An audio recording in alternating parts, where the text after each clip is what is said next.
அனைவருக்கும் வணக்கம். மணற்கேணி நாம் எதிர்பார்த்த செயல்முறை முன் திங்கக்கிழமை நம்ம சொல்லியிருந்தோம்.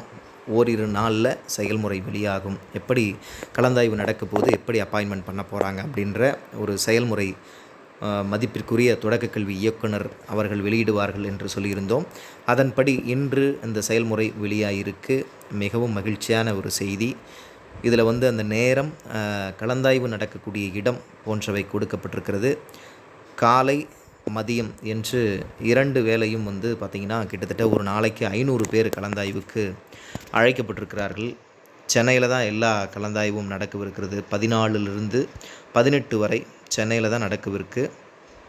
கீழ்ப்பாக்கம், சேத்துப்பட்டு இந்த மாதிரி நடக்கவிருக்குது. இந்த தகவலை அனைவருமே பார்த்துருப்பீங்க.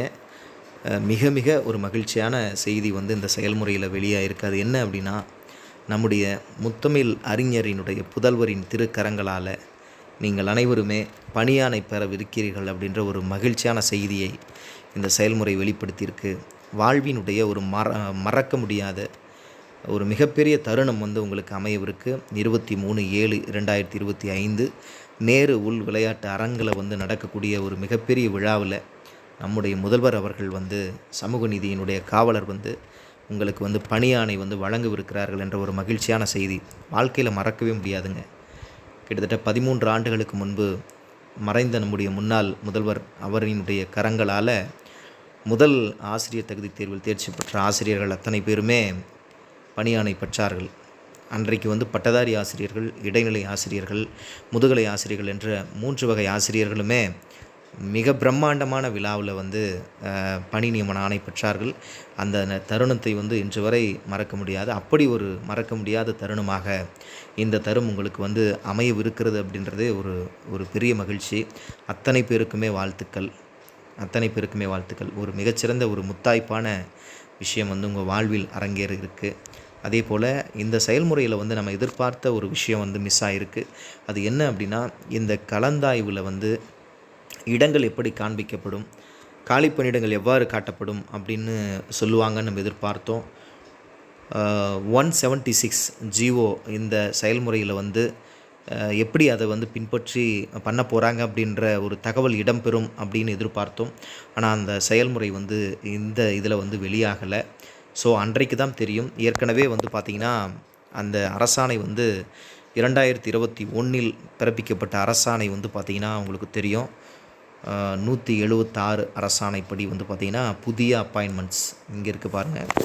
புதிதாக நியமனம் செய்யக்கூடிய இடைநிலை ஆசிரியர்கள் will be posted in priority blocks through the general counseling. பொது மாறுதல் கலந்தாய்வு நடக்கும்போது புதிய ஆசிரியர்கள் முன்னுரிமை ஒன்றியங்களில் பணியமர்த்தப்படுவார்கள்.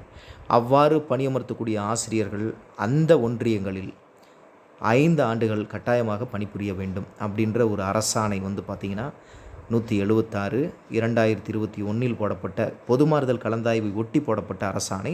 அதில் புதிய பணி நியமனத்தையும் சொல்லியிருக்கிறாங்க. ஸோ தமிழகத்தில் பார்த்திங்கன்னா முன்னுரிமை ஒன்றியங்கள் அப்படின்னு எடுத்துக்கிட்டோன்னா அதிகமான காலி பணியிடங்கள் எப்பொழுதுமே இருக்கக்கூடிய ஒன்றியங்கள் அப்படின்னு பார்த்திங்கன்னா நிறையவே இருக்குது. கிட்டத்தட்ட 40க்கும் மேற்பட்ட முன்னுரிமை ஒன்றியங்கள் தமிழகத்தில் இருக்குது. அப்படி அது என்னென்ன அப்படின்னு நம்ம பார்த்துடலாம். அப்படியே இங்கே தெரியுது பாருங்கள். இது எல்லாமே முன்னுரிமை ஒன்றியம் தான். திருக்கோவிலூர், ரிஷிவந்தியம், உளுந்தூர்பேட், தியாகதுருகம், காணை, மேல்மலையனூர், முகையூர், அப்படியே அந்த பக்கம் நார்த் சைடில் இருந்த நெமிலி, போலூர், ஆரணி, செங்கம், தண்டராம்பட்டு, ஜவ்வாது ஹில்ஸு, வெம்பாக்கம், கலசப்பாக்கம் இது எல்லாமே பார்த்திங்கன்னா முன்னுரிமை ஒன்றியம். கிட்டத்தட்ட 40 முன்னுரிமை ஒன்றியங்கள் இருக்குது. இந்த ப்ரையாரிட்டி பிளாக்ஸ் அப்படின்னு சொல்லுவாங்க. எப்பொழுதுமே காலி பணியிடங்களாகவே அது இருக்கும் அப்படின்றது ஒரு இங்கே இருக்கக்கூடிய ஒரு நிலைமை. ஸோ இந்த ஒன்றியங்களில் புதிய ஆசிரியர்கள் பணியமர்த்தப்படுவார்கள் அப்படின்னு சொல்லியிருக்கிறாங்க 176 ஜிஓ படி. இந்த செயல்முறையில் வெளியாகும் அப்படின்னு எதிர்பார்த்தோம். ஆனால் அது வெளியாகலை. ஆனால் அன்றைக்கு கலந்தாய்வின் போது இவ்வாறு தான் நடக்கும் அப்படின்னு கூட நம்ம சொல்லலாம். அது அன்றைக்கு தான் தெரியும். மேக்ஸிமம் பார்த்திங்கன்னா நார்த் சைடு இருக்கக்கூடிய ஒன்றியங்கள் தான் கொடுக்கப்பட்டிருக்குது.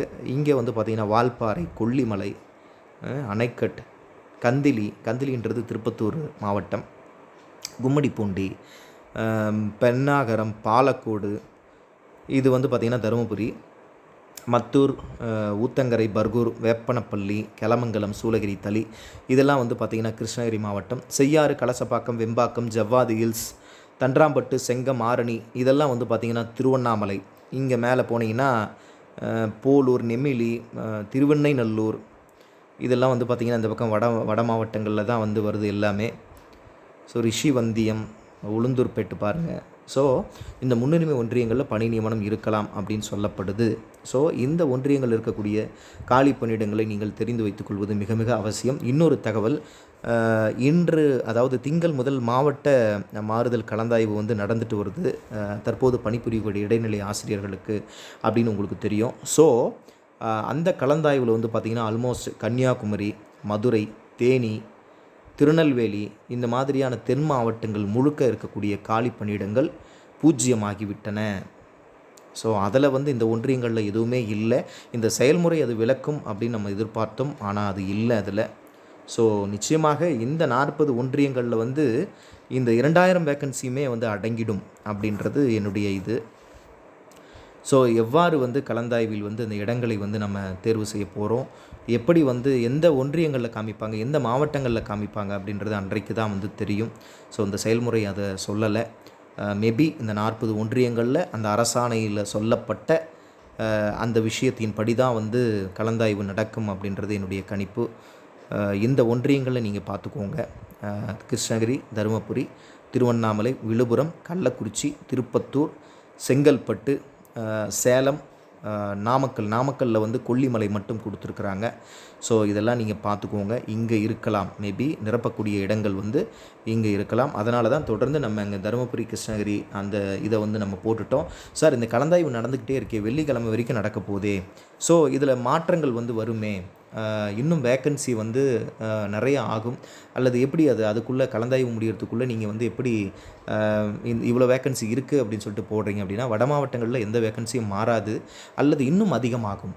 ஏன்னா இங்கேருந்து தான் வந்து தென் மாவட்டங்களுக்கு வந்து ஆசிரியர்கள் வந்து போயிட்டுருக்குறாங்க. இன்னும் வேக்கன்சிஸ் வந்து இங்கே அதிகமாகுமே தவிர பெரிய மாற்றம் வந்து இருக்காது. ஒரு 10 வேக்கன்சி கூடுமா தவிர அந்த வேக்கண்ட் அப்படியே தான் இருக்க போகுது. அதனால தான் தொடர்ந்து நம்ம கிருஷ்ணகிரி, தருமபுரி வேக்கண்ட் வந்து நம்ம போட்டுட்டு வந்துட்டோம். வீடியோ 2 மாவட்டத்துக்கும் போட்டுட்டோம். இன்றைக்கி திருவண்ணாமலை போடலாம் அப்படின்னு முடிவெடுத்து திருவண்ணாமலையை வந்து எக்ஸ்பிளைன் பண்ணலாம் அப்படின்னு சொல்லிட்டு முயற்சி பண்ணியிருக்கிறேன். மொத்தம் திருவண்ணாமலை மாவட்டத்தில் வந்து பொறுத்திங்கன்னா 18 ஒன்றியங்கள் வந்து இருக்குது மொத்தமாக, சரிங்களா? இந்த 18 ஒன்றியத்தில் திருவண்ணாமலை, கீழ்பெண்ணாத்தூர் இதெல்லாம் வந்து பார்த்திங்கன்னா ஆல்மோஸ்ட் ஃபில்டு. அதெல்லாம் வந்து கிடைக்கிறதுக்கான வாய்ப்புகள் இல்லை. இங்கே பாருங்கள், இங்கே முன்னுரிமை ஒன்றியம் வந்து இருக்குது பாருங்கள். திருவண்ணாமலையில் இருக்கக்கூடிய அதிகமான வேக்கன்சி இருக்கக்கூடிய ஒன்றியங்கள் வந்து பார்த்திங்கன்னா இங்கே இருக்குது. ஆரணி, செங்கம், தண்டராம்பட்டு, ஜவ்வாது ஹில்ஸ், வெம்பாக்கம், கலசப்பாக்கம், செய்யார் இந்த 7 ஒன்றியங்களில் மேக்சிமம் திருவண்ணாமலையில் பணி நியமனங்கள் இருக்கும். இந்த 7 ஒன்றியங்களில் தான் அதிகமான வேக்கன்சி இருக்குது, சரிங்களா? ஆரணி, செங்கம், தண்டராம்பட்டு, ஜவ்வாது ஹில்ஸ், வேம்பாக்கம், கலசப்பாக்கம், செய்யார் இந்த ஒன்றியங்களில் மட்டும்தான் நிறைய வேக்கன்சி வந்து இருக்குது. மற்ற ஒன்றியங்களில் 18 ஒன்றியங்களில் மீதி இருக்கிற 11 ஒன்றியங்களில் வந்து ரொம்ப குறைவான எண்ணிக்கையில் 1, 2, 5, 10க்குள்ளார தான் வந்து வேக்கன்சிஸ் வந்து இருக்குது. ஸோ இந்த ஒன்றியங்கள் வந்து அதிகமாக கலந்தாய்வில் வந்து காட்டப்படும், நிரப்பப்படும் அப்படின்னு நான் நினைக்கிறேன். ஸோ இதுதான் திருவண்ணாமலை மாவட்டத்தினுடைய நிலவரம். இந்த குழுவை வந்து ஏற்படுத்தியிருக்கிறோம். இந்த குழுவில் ஏற்கனவே பொறுப்பாளர்களை வந்து சேர்ப்பதற்கான எல்லா ஏற்பாடுகளும் செய்தாகிவிட்டது. எனவே இந்த குழுவில் இந்த குழுவோட லிங்க் வந்து பார்த்திங்கன்னா டிஸ்கிரிப்ஷனில் நான் கொடுக்குறேன். நீங்கள் இணைஞ்சிக்கிட்டு அந்த பொறுப்பாளர்களை நீங்கள் பயன்படுத்தி கொள்ளுங்கள். கிட்டத்தட்ட 13 ஆண்டுகள் 15 ஆண்டுகளுக்கு மேலே அந்த மாவட்டத்தில் ஆரணி ஒன்றியத்தில் பொறுப்பாளர், செங்கம் ஒன்றியத்துக்கான பொறுப்பாளர்கள், தண்டராம்பட்டு ஒன்றியத்துக்கான பொறுப்பாளர்கள் வந்து இவர்களெல்லாம் நம்ம ஏற்கனவே அந்த குழுவில் வந்து இணைக்கிறதுக்கான எல்லா ஏற்பாடையும் நம்ம பண்ணிட்டோம். நீங்கள் இணைஞ்ச உடனே அந்த குழுவில் வந்து பொறுப்பாளர்கள் இருப்பாங்க, நீங்கள் பயன்படுத்திக்கணும். லிங்க் வந்து டிஸ்கிரிப்ஷனில் அனுப்பிச்சிடுறேன். இதுதான் நாளைக்கு வந்து பார்த்திங்கன்னா வேறொரு மாவட்டத்துக்கான தகவல் வந்து நான் போடுறேன். வெள்ளிக்கிழமைக்குள்ளார நம்ம எல்லாத்தையும் வந்து முடிச்சிடுவோம். தென் மாவட்டங்களில் வந்து போடுறதுக்கான வாய்ப்புகள் இல்லை, ஏன்னா அங்கே வேக்கன்சி இல்லை. திருச்சி கூட ஓரளவு நிரம்பிடுச்சின்னு சொல்கிறாங்க. புதுக்கோட்டை கூட நிரம்பிட்டு வருது அப்படின்னு சொல்கிறாங்க. புதுக்கோட்டையெல்லாம் இங்கே இருக்கக்கூடிய ஆசிரியர்கள் போவதற்கு தயாராக இருக்காங்க. திண்டுக்கல் வந்து நிரம்பிடுச்சு அப்படின்னு சொல்கிறாங்க. ஏன்னா திண்டுக்கல் அங்கெல்லாம் 20 வேக்கண்ட்டு 15 வேக்கண்ட்டு தான் வந்து இருந்தது. அதுவெல்லாம் ஆல்மோஸ்ட் ஃபில்டு ஆகிடும் அப்படின்னு தான் சொல்கிறாங்க. அது காட்டப்படுமா அப்படின்றது ஒரு பெரிய கேள்வி. ஏன்னா 176 அரசாணை. நீங்கள் இன்னொரு முறை அந்த 176 அரசாணையை எடுத்து பாருங்கள். நன்றி. மறக்காமல் சப்ஸ்கிரைப் பண்ணி வச்சுக்கோங்க. நாளைக்கு அதிகமான மேற்கு மாவட்டத்தில் திருப்பூரில் வந்து ஓரளவு காலி பணியிடங்கள் வந்து இருக்குது. அதில் எது முன்னுரிமை ஒன்றியம் எங்கே வந்து போடுறதுக்கான வாய்ப்புகள் இருக்குது அப்படின்றத நம்ம பார்ப்போம். நன்றி, வணக்கம்.